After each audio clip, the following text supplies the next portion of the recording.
दोस्तों, बांग्लादेश में जिस तरह से हिंदुओं का नरसंहार हो रहा है उसको लेकर पूरी दुनिया के सनातनियों में गुस्सा है। पश्चिम बंगाल में अभी हाल ही में चुनाव है और वहां 70% हिंदू है।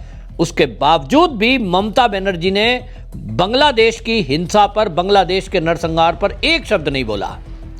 उल्टा ममता बनर्जी मुसलमानों को यह कह रही है कि भारतीय जनता पार्टी आपके अंदर फूट डालने की कोशिश कर रही है और आप एक रहिए, अभी हम बंगाल में सरकार बनाएंगे, उसके बाद दिल्ली में भी हम कब्जा करेंगे। यानी ममता बनर्जी अपने बंगाल के फॉर्मूले से दिल्ली की सत्ता पर काबिज होना चाहती है और सपना देख रही है कि वो एक दिन प्रधानमंत्री बन जाएगी। सोचिए इस देश की मानसिकता क्या है, इस देश की राजनीतिक पार्टियों की मानसिकता क्या है।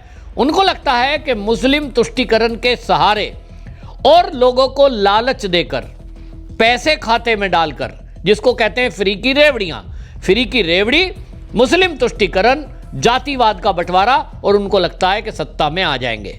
असल में ममता बनर्जी ऐसे ही सत्ता में आती रही। उसके पहले वामपंथी इसी तरह बांग्लादेश में जिस तरह का कारनामा होता रहा है 1971 के बाद, उस पर मौन रहे और घुसपैठियों को भारत में घुसने दिया। पश्चिम बंगाल में बड़ी संख्या में घुसपैठिए आए, उनको सारी सुख सुविधाएं दी। उनको लगता था कि जब हम इनको सुख सुविधाएं देंगे ये हमारा वोट बैंक होगा। इनके साथ साथ जो पूरे देश के अल्पसंख्यक यानी मुस्लिम समाज है वो वोट हमारा करेंगे और हम सत्ता में बने रहेंगे। देश जाए भाड़ में। इन्होंने देश की सुरक्षा को खतरे में डाल दिया।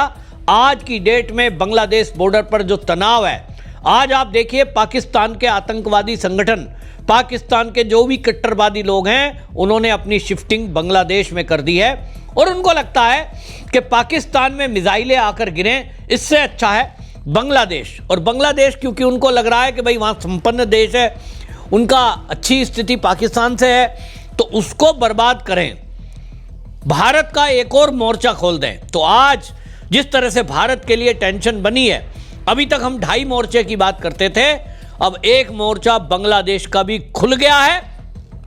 किसी भी समय भारत के लिए वो टेंशन की बात हो सकती है। ममता बनर्जी पुराने एजेंडा जो वामपंथियों का था बिल्कुल उसी तरह चल रही है कि जो भी बांग्लादेशी घुसपैठिए हैं उन पर एक शब्द नहीं बोलना। वो कुछ भी करें, हिंदुओं पर कोई भी अत्याचार हो, आपको एक शब्द नहीं बोलना, क्योंकि उनकी वोट चाहिए। ममता बनर्जी इसी तरह की बातें कर रही है और अब आप देखिए इससे भी ज्यादा मौन है तो ठीक है, लेकिन इस मौन पर अब एक शब्द आप नहीं बोल रहे। ये बता रहा है भाई निंदा तो कर ही सकते हो, आपको कौन रोक रहा, आप निंदा कर दो। अमित मालवीय भारतीय जनता पार्टी के नेता हैं, उन्होंने एक वीडियो शेयर किया और उन्होंने लिखा कि बांग्लादेश के चटगांव में हिंदुओं के घरों को बाहर से ताला लगाकर जला दिया गया। यह अभी हो रहा है। सिर्फ दीपुदास ही नहीं बल्कि दूसरे हिंदुओं को भी सिर्फ उनके नाम की वजह से पीट पीट कर मारा जा रहा है और जिंदा जलाया जा रहा है। उन्हें आपकी जाति या आप कौन सी भाषा बोलते हैं इससे कोई फर्क नहीं पड़ता। इस बीच अगर आप कोलकाता में बंगाली हिंदुओं के साथ एकजुटता दिखाते हो तो ममता बनर्जी की पुलिस आपको पीट पीट कर चुप करा देती है। यह स्थिति बांग्लादेश से कैसे अलग है। अमित मालवीय ने जो आईटी सेल के हेड है, उन्होंने असल में ये बात इसलिए उठाई कि जब बांग्लादेश में जो नरसंहार हिंदुओं का हो रहा है उसके विरोध में भारत के कई जगह, देश की राजधानी दिल्ली में भी प्रदर्शन हुआ। बांग्लादेश में जो हो रहा है उसको देखते हुए बांग्लादेश में भी प्रदर्शन हुआ, हिंदू एकजुट हुए। लेकिन पश्चिम बंगाल में किसी ने यह उम्मीद नहीं करी थी कि जब हम विरोध प्रदर्शन कर रहे हैं बांग्लादेश के विरुद्ध तो ममता बनर्जी की पुलिस हमें कुछ टच करेगी। प्रदर्शन दिल्ली में हुआ और दिल्ली में मैं था उस प्रदर्शन में। मतलब आप सोचिए पुलिस सुरक्षा के लिए खड़ी थी और मजाल है किसी ने कुछ कहा हो, लेकिन ममता बनर्जी की पुलिस ने शांतिपूर्वक प्रदर्शन कर रहे हिंदुओं पर लाठीचार्ज कर दिया। क्यों किया? कोई उत्तर नहीं है। क्या कोई हिंसा कर रहे थे? उत्तर है नहीं। क्या कोई नियम का उल्लंघन कर रहे थे? उत्तर है नहीं। पहले परमिशन ली गई थी। संत समाज, साधु समाज चुपचाप नारे लगाते हुए, और किसके विरुद्ध? यहां तो ममता बनर्जी के विरुद्ध भी नारे नहीं थे, वो बांग्लादेश के सरकार के विरुद्ध थे। केवल ये मांग कर रहे थे कि यहाँ से उच्चायुक्त जो है उसको वापस भेजो, बांग्लादेश से संबंध खत्म करो। लेकिन ममता बनर्जी को लगा कि ये नारे जो है ये एक विशेष देश जिनका कहा जा रहा है कट्टरपंथियों के हाथ में है, उनके विरोध में है। तो ममता बनर्जी को लगता है कि हिंदुओं को, अगर मैं ऐसे हिंदुओं को जो हिंदुओं का पक्ष ले रहे हैं उनकी अगर पिटाई करवा दूं पुलिस से, शायद ये लोग खुश हो जाएं। और यही चल रहा है। हिंदुओं पर अत्याचार करो, हिंदू देवी देवताओं को गाली दो, हिंदुओं के नेताओं को गाली दो। इनको लगता है कि वो पक्ष हमारा मजबूत होता है। आप देखिए राहुल गांधी क्या करता है, मोदी को गाली देता है, आरएसएस को गाली देता है, मोहन भागवत जो संघ के प्रमुख हैं उनको गाली देता है, उल्टा सीधा बोलता है, वीर सावरकर जी के बारे में उल्टा सीधा बोलता है। क्या फंडा है? उनको लगता है कि ये हिंदूवादी नेता हैं, इनको अगर हम गाली देंगे, ये हिंदुओं की संस्था है राष्ट्रीय स्वयंसेवक संघ, तो मुस्लिम हमसे खुश होंगे कि चलिए ये हिंदू ही सही, ममता बनर्जी, ये राहुल गांधी, लेकिन ये बात वो कह रहे हैं जो हमें करना है, हमारा पक्ष ले रहे हैं, और इसलिए उनको खुश करने के लिए ये इस तरह की बातें कर रहे हैं। तो ये जो ऐतिहासिक प्रदर्शन हुआ, आप देख रहे हैं बांग्लादेश में जो अत्याचार हुआ हिंदुओं के ऊपर, उसके विरोध में पश्चिम बंगाल में जो प्रदर्शन हुआ है, पहली बार हजारों की संख्या में संत समाज उतरकर सड़कों पे आया। ये इतिहास है। और इतना बड़ा आंदोलन हुआ मैंने दिल्ली में भी कभी देखा नहीं कि विश्व हिंदू परिषद, बजरंग दल और अन्य जो लोग हैं उतर करके आए, हर कम्युनिटी के लोग। ये एक इतिहास है।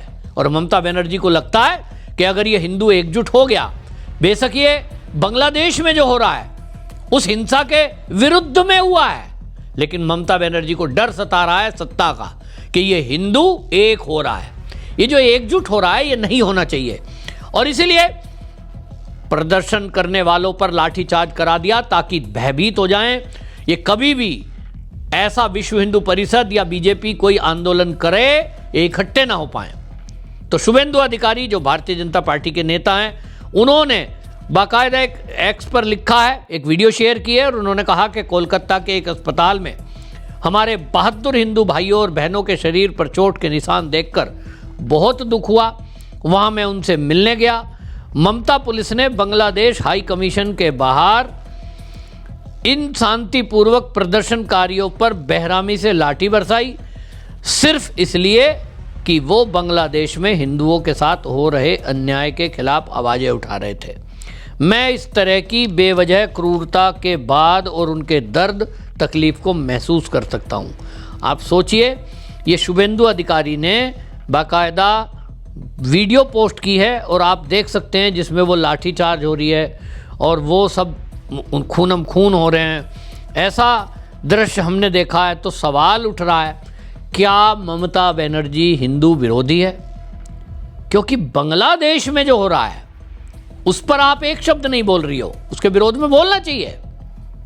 आप तो कहती हो बांग्ला भाषा, तो भाषा आपकी एक है, लेकिन ममता बनर्जी एक शब्द नहीं बोल रही, बल्कि जो हिंदू प्रदर्शन कर रहे हैं उन पर लाठीचार्ज करवा देती है। बहुत ही गंभीर विषय है। इस विषय पर अब वो ममता बनर्जी प्रधानमंत्री बनने का सपना देख रही हैं, लेकिन पश्चिम बंगाल की जनता ये भी देख रही है कि ममता बनर्जी तुष्टीकरण में किस कदर डूब गई कि हिंदुओं की चिंता ही छोड़ दी है। 70% पश्चिम बंगाल में हिंदू है, लेकिन ममता बनर्जी को ये लगता है कि बस मुस्लिम कम्युनिटी मुझसे खुश हो जाए तो हिंदू तो मूर्ख है ही, वो तो वोट दे ही देगा। लेकिन ममता बनर्जी का ये भ्रम इस बार चुनाव में चूर चूर होना तय है। आपकी क्या राय है? कमेंट में जरूर लिखें, वीडियो शेयर करें। वंदे मातरम।